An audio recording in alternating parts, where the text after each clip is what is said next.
మీరు ఎలాంటి అభ్యంతరం వ్యక్తం చేయాలి? సార్ నా పేరు శ్రవంతి, నేను కరీంనగర్ నుండి వచ్చాను సార్.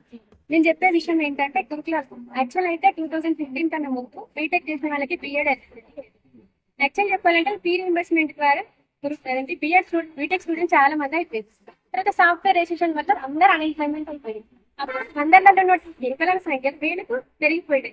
సో అప్పుడు గవర్నమెంట్ ఏం చేసిందంటే ఈ అన్ఎంప్లాయ్మెంట్ తగ్గించడానికి బీటెక్ వాళ్ళు ఇంగ్లీష్ మీడియం చదివి ఉంటారు. ఇంటి వల్ల కంపల్సరీ ఇంగ్లీష్ మీడియం చేస్తున్నాం కాబట్టి వాళ్ళకు కూడా అర్హత ఇస్తే పిల్లలకు మంచిగా ఉంటుందని 2015 నుండి చేయమన్నారు. మేము దాని ప్రకారమే వాళ్ళు చేయమంటేనే మేము బీటెక్ డిజైన్ చేస్తున్నాం. చేసిన తర్వాత వాళ్ళు చెప్పిన కండిషన్ ప్రకారం బిఎడ్ లో మెథడాలజీస్, ఫిజిక్స్ కి మ్యాథమెటిక్స్ ఎలిజిబిలిటీ ఇస్తే అవి కంప్లీట్ క్వాలిఫై అయ్యాయి. మొన్న ప్రజెంట్ 23 నోటిఫికేషన్ లో ఇండియా నోటిఫికేషన్ లో మేము అందరం రాసినాం.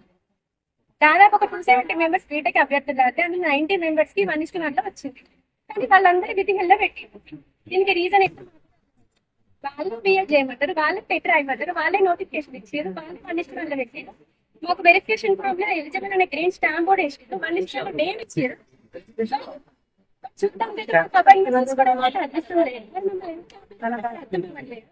ఎవరు అడిగినా సొల్యూషన్ రావట్లేదు. సీఎం సార్ని కలుద్దాం మార్నింగ్ ఆఫీస్కి వెళ్ళినాం సార్, ఎవరు రెస్పాండ్ అవ్వట్లేదు.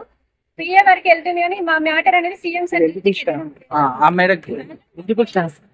ఆల్రెడీ మా ఫైల్ సీఎం ఆఫీస్ దగ్గరనే ఉంది సార్. 1 వీక్ ఆ ఫైల్ ని ఎవరు ఫార్వర్డ్ చేయడం లేదు.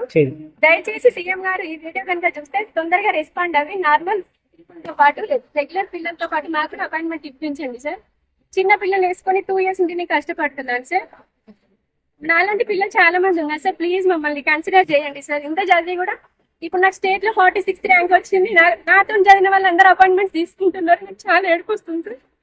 నేను ఇంతకన్నా ఏం చెప్పలేను సార్. ప్లీజ్ మా ప్రభుత్వం అర్థం చేసుకోండి సార్. మీకు అర్హత ఇచ్చారు, ఎగ్జామ్ రాసే అవకాశం ఇచ్చారు, చివరి నుంచి విధి హెల్డం పెట్టారు, అధికారులు కలిసినట్టు ఏమని చెప్పింది?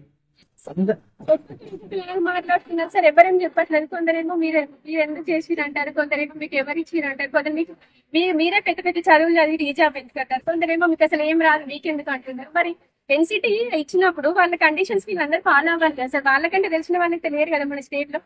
ఎన్సిటీ గైడ్ లైన్స్ ప్రకారం చేయాలని ఇచ్చినప్పుడు కన్సిడర్ చేయాలి కదా.